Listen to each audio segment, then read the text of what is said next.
Assalamualaikum sahabat iman. Apa kabar semuanya? Sehat selalu ya, dimanapun Anda sedang beribadah sahabat iman. Insya Allah di video kali ini kita akan lanjutkan kembali pelajaran kita bahasa Arab dari nol. Tema kita pada video kali ini adalah Ahkamu al-Ismil Mabni, hukum atau status ism mabni di dalam kalimat. Mudah-mudahan sahabat iman masih ingat dengan 3 kotak ini, dan ini sudah kita bahas di video sebelumnya. Baik sahabat iman, kita mulai. Bismillahirrahmanirrahim. Jadi seperti sudah kita katakan di video sebelumnya sahabat iman, bahwa setiap ism jika sudah digunakan di dalam kalimat, maka dia harus berada di salah satu di antara 3 wilayah ini. Kalau tidak di wilayah rafa, berarti dia di wilayah nasab. Kalau tidak di wilayah nasab, berarti dia di wilayah jar. Nah, permasalahannya sahabat iman, ism itu terbagi 2. Ada yang mu'rab, mengalami perubahan keadaan harokat huruf terakhir. Ada yang mabni, tidak mengalami perubahan harokat huruf terakhir. Sudah kita bahas di video sebelumnya bahwa kalau ism itu mu'rab, yaitu ism yang mengalami perubahan kondisi huruf terakhirnya, maka saat dia berada di wilayah rafa, maka dia nanti akan dapat status marfu. Ini sudah kita sampaikan di video sebelumnya. Ism mu'rab berada di wilayah rafa, maka dia berstatus marfu. Nah, ism mu'rab yang digunakan dalam kalimat dan ternyata di dalam kalimat dia berada di wilayah nasab, maka statusnya adalah mansub. Ism mu'rab digunakan dalam kalimat dan ternyata di dalam kalimat dia berada di wilayah jar, maka statusnya majrur. Itu pembahasan kita di video sebelumnya. Nah, sekarang pertanyaannya, bagaimana dengan ism mabni yang berada di wilayah rafa? Bagaimana dengan ism mabni yang berada di wilayah nasab? Dan bagaimana dengan ism mabni yang berada di wilayah jar? Tentu tidak mungkin kita katakan dia marfu, tidak mungkin kita katakan dia mansub, dan tidak mungkin kita katakan dia majrur. Sebab ini adalah status khusus untuk ism mu'rab. Nah, sekarang mari kita lihat satu persatu. Jadi yang jelas bahwa meskipun dia kondisinya mabni, tidak mengalami perubahan keadaan huruf terakhir, tapi dia tetap nanti akan digunakan dalam kalimat. Dan saat dia digunakan dalam kalimat, tentu dia pasti akan menempati salah satu di antara 3 wilayah ini. Wilayah rafa, atau wilayah nasab, atau wilayah jar. Mari kita melihat satu persatu sahabat iman. Ism mabni digunakan dalam kalimat. Dan jabatan ism itu di dalam kalimat adalah jabatan yang berada di wilayah rafa. Apakah status dari ism mabni itu? Nah, dia tidak marfu, tapi dikatakan bahwa dia mabni. Dia tetap mabni, tidak berubah. Nah, cuman dia sedang berada di mahalli wilayah. Dia sedang berada di mahalli wilayah rafa. Nah, ini nanti statusnya sahabat iman. Jadi sekali lagi, dia adalah ism mabni yang sedang berada di wilayah rafa. Statusnya seperti itu nantinya. Nah, bagaimana kalau dia berada di wilayah nasab? Dia digunakan dalam kalimat, ternyata jabatan yang dia sedang jabat itu adalah jabatan yang ada di wilayah nasab. Bagaimanakah kita menyebut hukumnya atau statusnya? Maka kita akan sebut dia mabniun. Dia mabni, tidak berubah, tapi sedang berada di mahalli wilayah nasbin, wilayah nasab. Nah, itu statusnya atau hukumnya untuk ism yang mabni. Kemudian selanjutnya, dia juga digunakan dalam kalimat, dan ternyata di dalam kalimat dia menjabat satu jabatan yang ada di wilayah jar.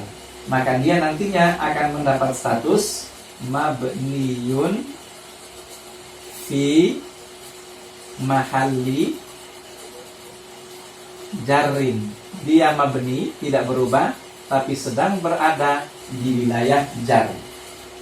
Sahabat iman, untuk lebih jelasnya, mari kita ambil contoh satu persatu. Misalnya kita akan menggunakan kata hadza.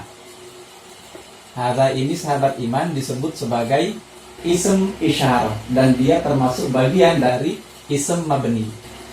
Nah, ism ini kita akan gunakan di dalam kalimat.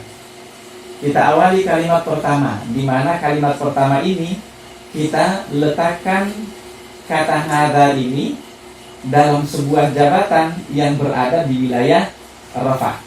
Selain fa'il yang sudah kita jelaskan di video sebelumnya, jabatan yang ada di wilayah rafa' itu juga termasuk di antaranya adalah ada yang disebut mubtada. Mubtada ini sebetulnya subjek juga sahabat iman. Mubtada ya, subjek juga dia, tapi disebut mubtada. Nantinya kita akan pelajari di video berikutnya bahwa bahwa subjek itu ada dua macam dalam bahasa Arab. Bahwa subjek itu ada fa'il, ada mubtada.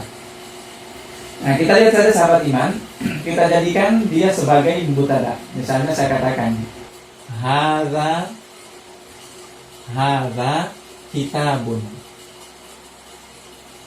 Artinya ini adalah buku. Ini adalah buku. Mari kita perhatikan kata hadza sahabat iman. Kata hadza sekarang berada dalam kalimat. Berarti dia harus berada di salah satu di antara tiga wilayah ini.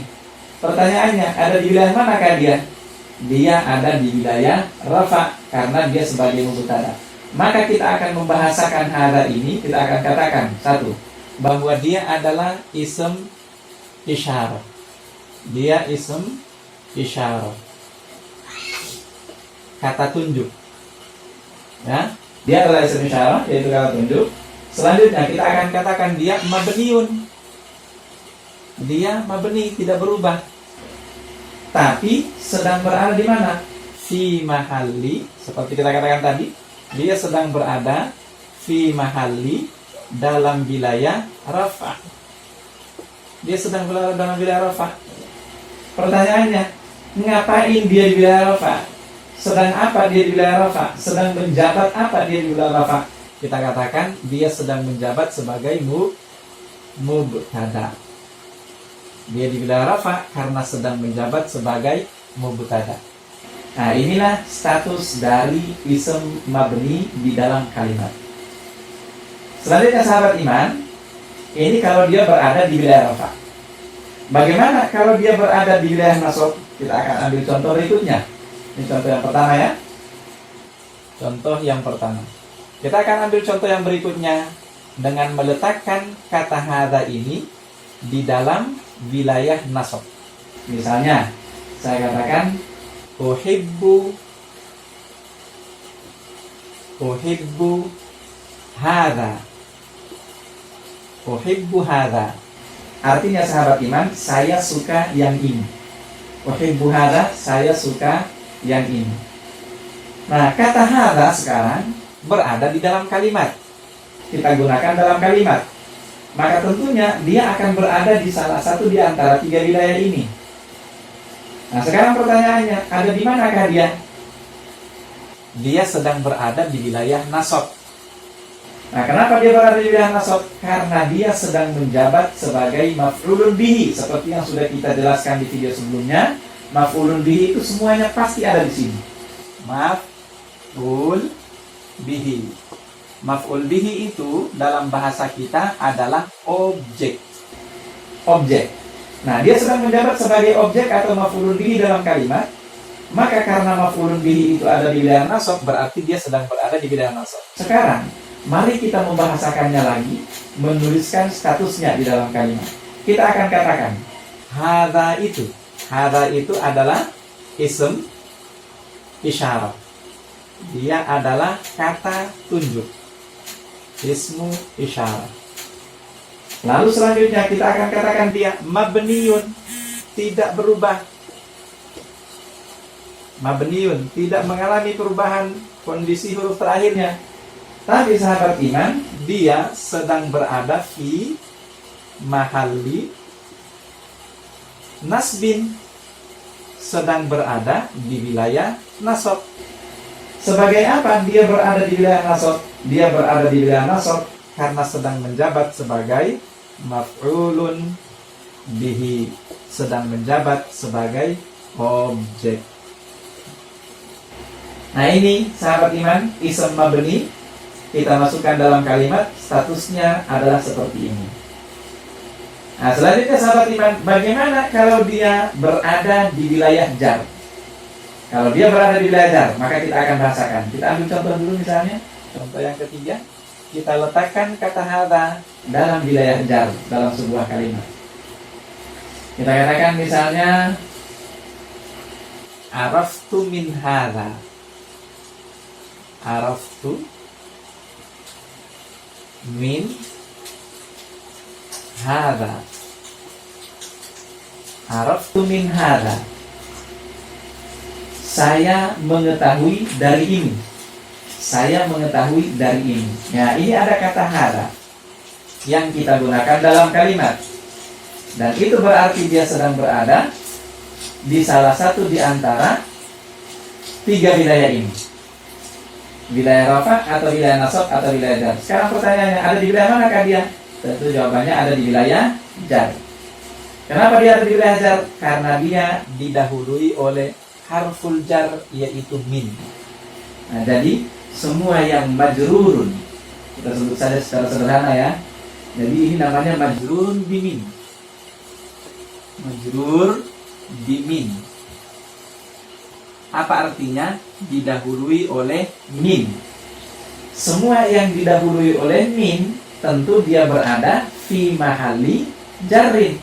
Dia berada di wilayah jar. Nah sekarang mari kita membahasakan kata hadza ini. Kita membahasakan status dari kata hadza ini di dalam kalimat. Kita akan katakan dia ismu isyarah. Dia kata tunjuk. Semua ism isyarah pasti mabniun, tidak berubah. Mabniun. Cuman dia sedang berada di wilayah jar. Dia berada fi mahalli jarrin. Sedang berada di wilayah jar. Ngapain dia di wilayah jar? Dia sedang berada di wilayah jar karena dia sedang menjabat sebagai yang majrurun bimin, sebagai kata yang didahului oleh min. Nah inilah bahasa atau cara membahasakan status ism mabni di dalam kalimat. Nah, sahabat iman, mudah-mudahan bisa dipahami, mudah-mudahan bermanfaat. Saya Ahmad Husain, lebih dan kurangnya mohon dimaafkan. Assalamualaikum warahmatullahi wabarakatuh.